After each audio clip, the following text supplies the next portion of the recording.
bent would meet with us when we turn the corner. That's my bent.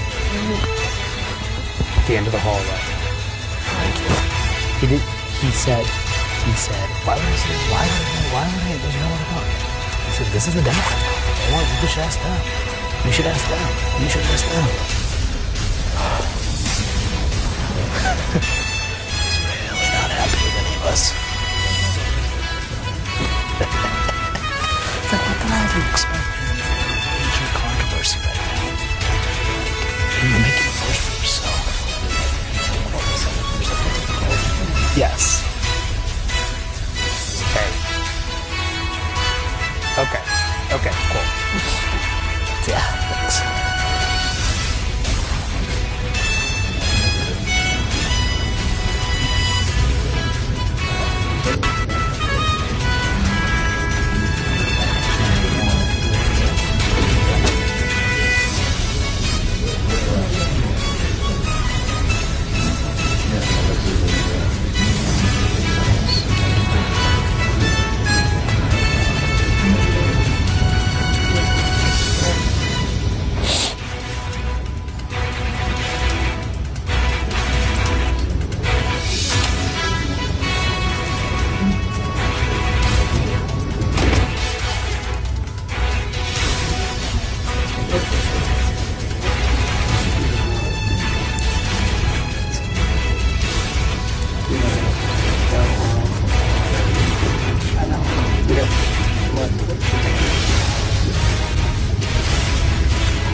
think so. It is okay.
Like right now?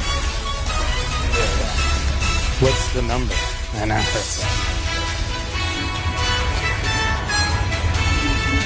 Okay, got it. I hope it comes out soon so I don't have to do this.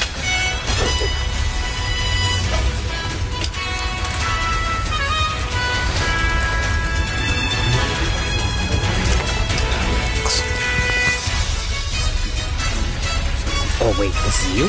Your camera or my camera screen? Okay. I'm going to do Chase now. Okay. I just need to go back. We're doing the top from here from Mark. Yes.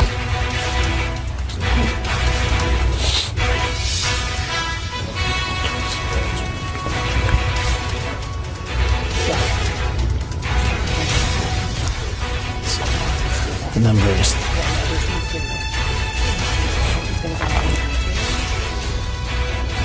202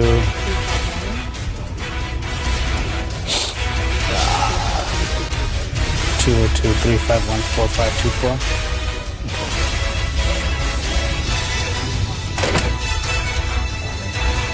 Okay. Yeah. Sorry, Casey.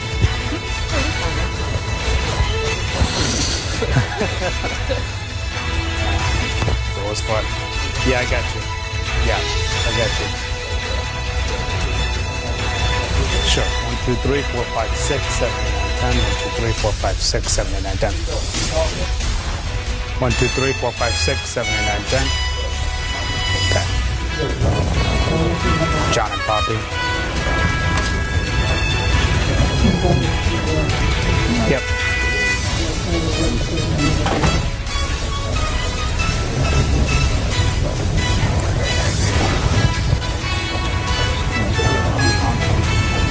Yeah.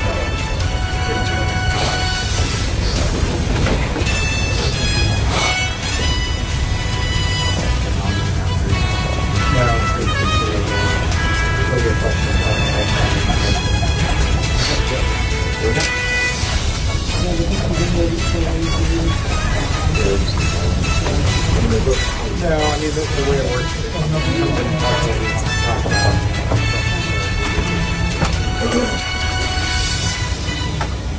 Well, it sounds like he's going to stay as chairman of the committee and continue to run this Russia investigation despite these Democratic calls for him to recuse himself, angrily rejecting those calls, believing that they're really out of bounds. He can continually say, ask Democrats those questions. Don't ask me.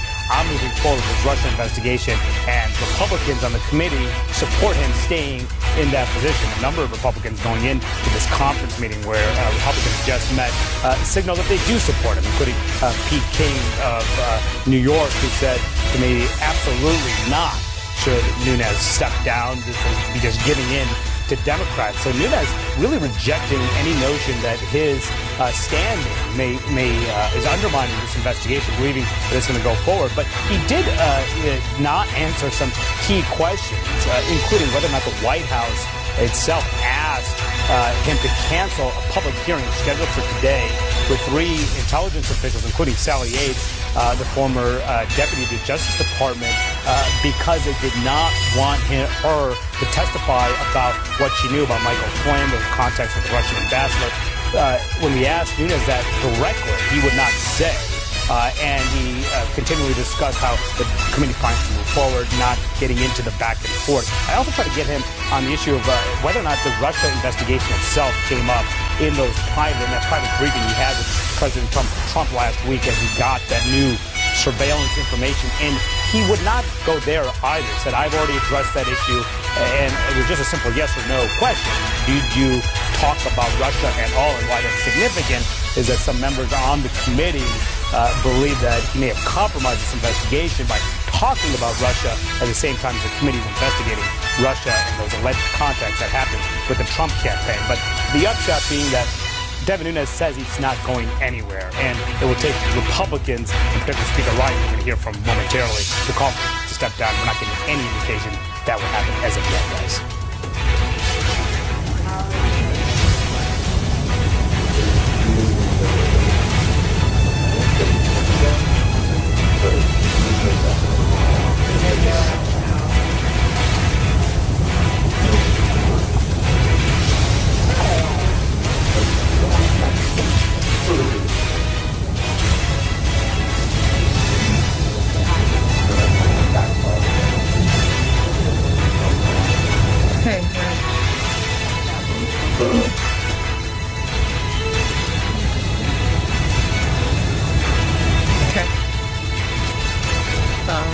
I can try, yes, if Ryan comes, I obviously... He would not answer that. He said that he really dodged that question and talked about...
me with incredible hope. Today's statistics, though, not so much. Women make up 48% of the U.S. workforce, but only 24% of STEM professionals. This statistic shows that we are sadly moving in the wrong direction. Women are increasingly underrepresented in important fields of science, technology, engineering, and math. But I dare you to beat these statistics and advance the role of women in STEM fields. Women's participation in STEM, where so many of the jobs of the future will come from, is critical in the fight for wage equality and for the empowerment of women in the economy. To the young men in this audience, you also have a major responsibility to continue the work of the great men and women in STEM who came before you. I'm also going to give you a call to action. I'm going to urge you to empower your female classmates and support them along the way. The playing field will only be leveled if we can all work together to eliminate these long-standing barriers. On a very personal level, as a mom, I'm trying to do my part as well. My daughter, Arabella, and I are enrolling in a coding class this summer. We're excited to learn this incredibly important new language together. Coding truly is the language of the future. Now I challenge you to embrace STEM learning and become part of our country's great history of scientists and mathematicians and support each other in reaching this tremendous goal. Innovation is at the heart of the American genome. American innovations have transformed our world. From the light bulb to the smartphone, America leads by example. And you can continue to move the needle in favor of greater innovation. You are the next generation of innovators. You are the future, and the future is in your very capable hands. It is now my tremendous honor and pleasure to introduce to you someone who is a great champion for each and every one of you and who's the mastermind behind this inspiring event celebrating the work you are doing in your schools and in STEM fields. Secretary Betsy DeVos.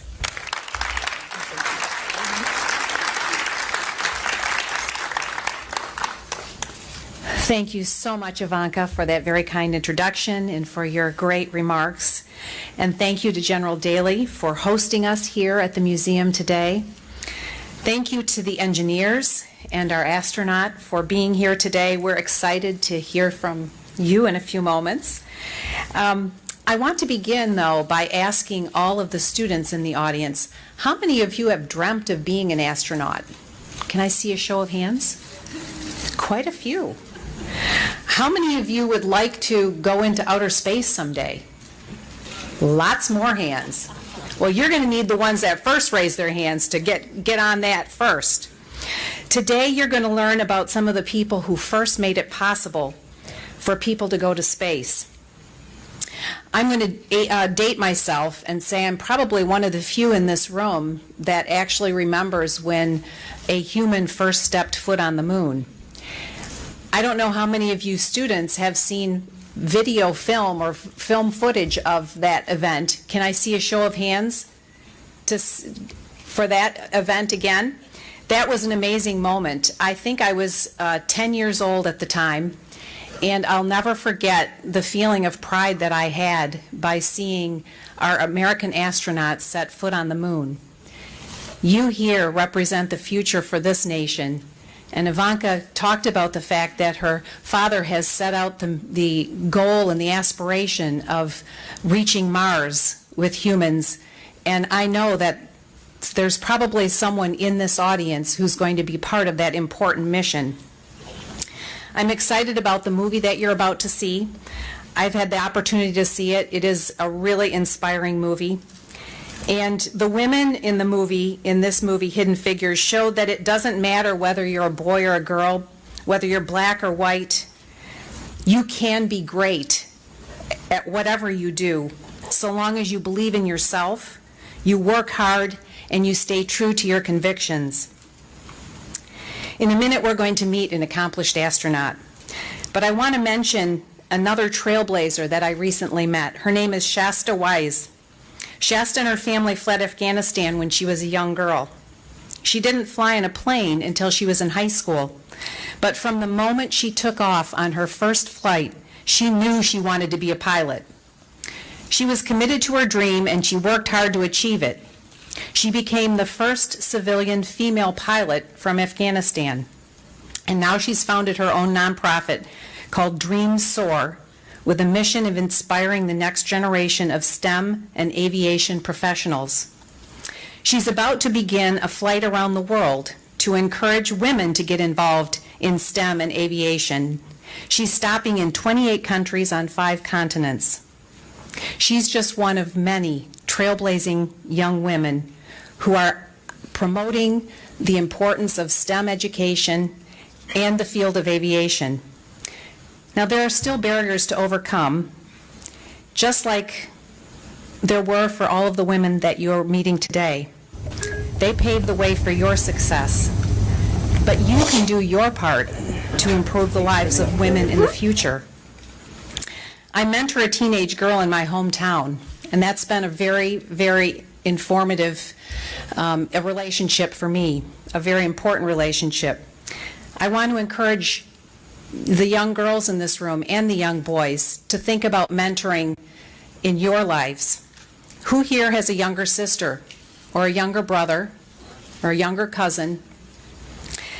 I hope that you never underestimate the impact that you can have on their lives by being a good example and by encouraging them to be the best they can be at whatever they choose to do. We are very fortunate to have someone here today who personifies a trailblazing woman in STEM and aviation, astronaut Kay Hyre. Kay was born and raised in Mobile, Alabama, and she graduated from the United States Naval Academy. In 1993, she became the first female in the U.S. military assigned to a combat crew. She started astronaut training in 1995. She has orbited the Earth over 400 times and has logged over 711 hours in space. She also helped build the International Space Station. She is quite a trailblazer, and I am proud to introduce you to Captain Kay Hyre. Thank you so much. Well, thank you. It's really a treat for me to be here today. Hopefully you're feeling the same.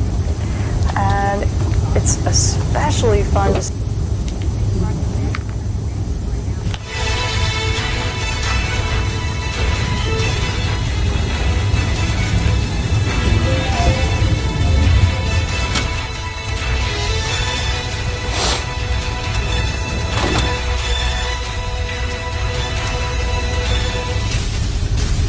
Hello. Yeah.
Okay.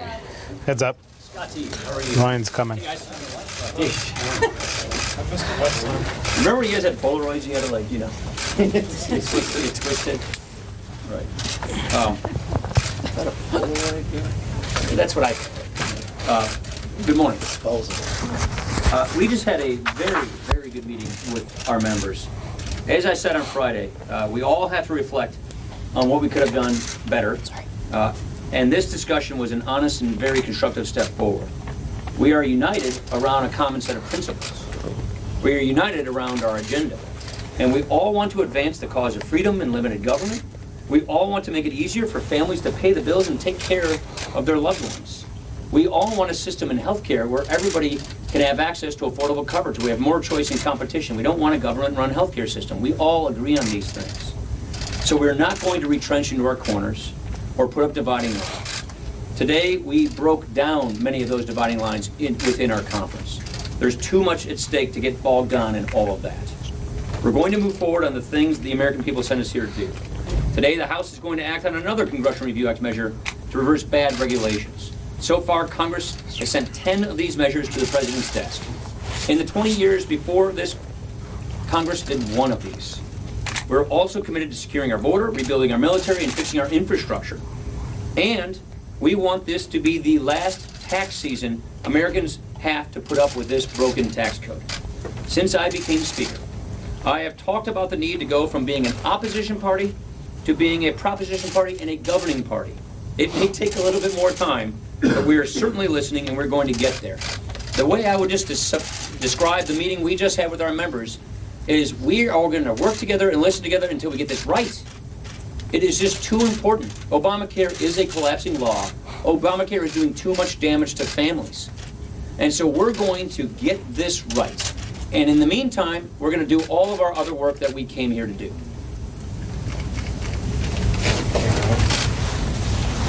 Well, I want to convey exactly what the Speaker just said. We had a very good conference. A conference that, from a microcosm, people on all sides. And the discussion was exactly what the American people are talking about. We promised that we would repeal and replace Obamacare. And that's exactly what we're going to do. Friday, timeline wasn't there. The votes were not there yet.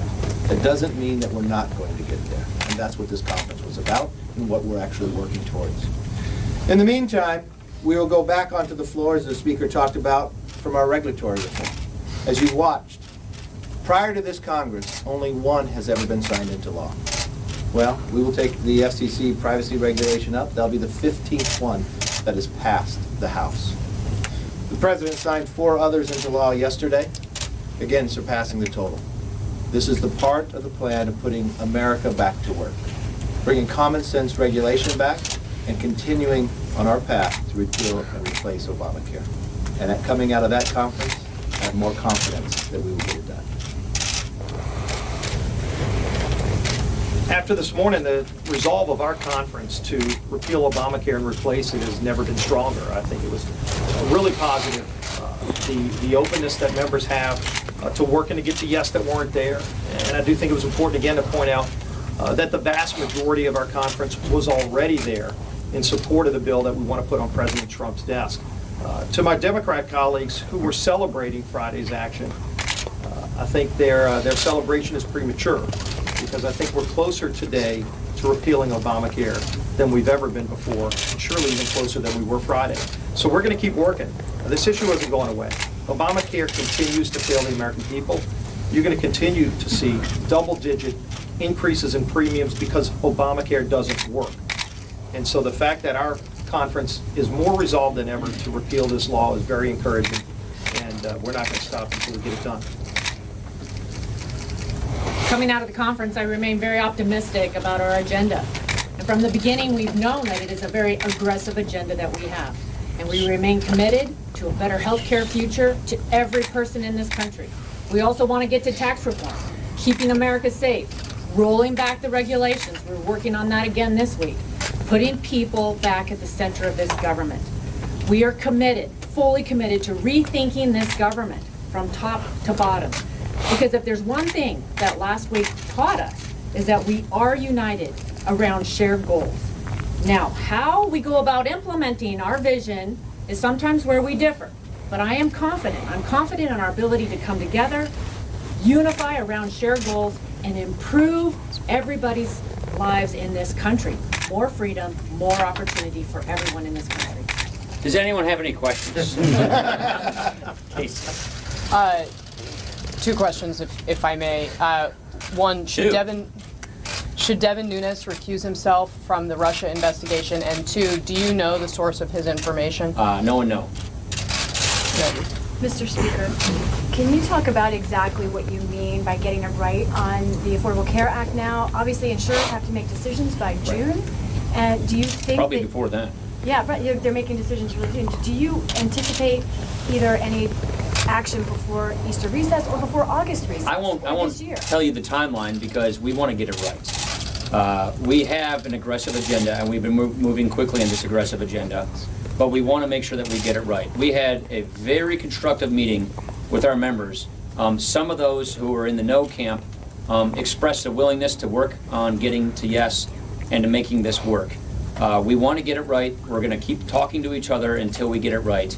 I'm not going to put a timeline on it because this is too important to not get right and to put an artificial timeline on it. You're right, the insurers, yeah, they've got to make it. That's why I'm so worried about this issue. This law is collapsing. You're going to see if Obamacare just stays as is, that's not acceptable for the American people. That's not what we said we would do. So we're going to go figure out how we get this done. And I think what's confusing to everybody is we have to use these Senate rules. We call them reconciliation. You know what that is? That means you can't pass the bill you really want to pass in the House because it gets filibustered in the Senate. You have to pass a bill in the House that can get through and prevent a filibuster. And it is that frustration that our members are grappling with right now. Yeah. Mr. Speaker, Last any question. sign- It was the lady behind you. Thank you, Mr. Speaker. Who are you with? Alice Olstein with Talking Points Memo. A lot of outside groups are calling on Republicans to use the upcoming CR to defund Planned Parenthood. Is there any We think the best. consideration of that? We think reconciliation is the tool because that gets it in law. Yeah. Reconciliation is the way to go. Go ahead. I'll give you a minute. Mr. Speaker, any sign that the Freedom Caucus members are willing to compromise? Yeah, that's what I was saying. We have our members. I don't want us to become a factionalized majority. I want us to become a unified majority. And that means we're going to sit down and talk things out until we get there. And that's exactly what we're doing. And we saw good overtures from those members from different parts of our conference to get there because we all share these goals and we're just going to have to figure out how to get it done. Thank you. Mr. Speaker. Mr. Speaker. Let's hear it.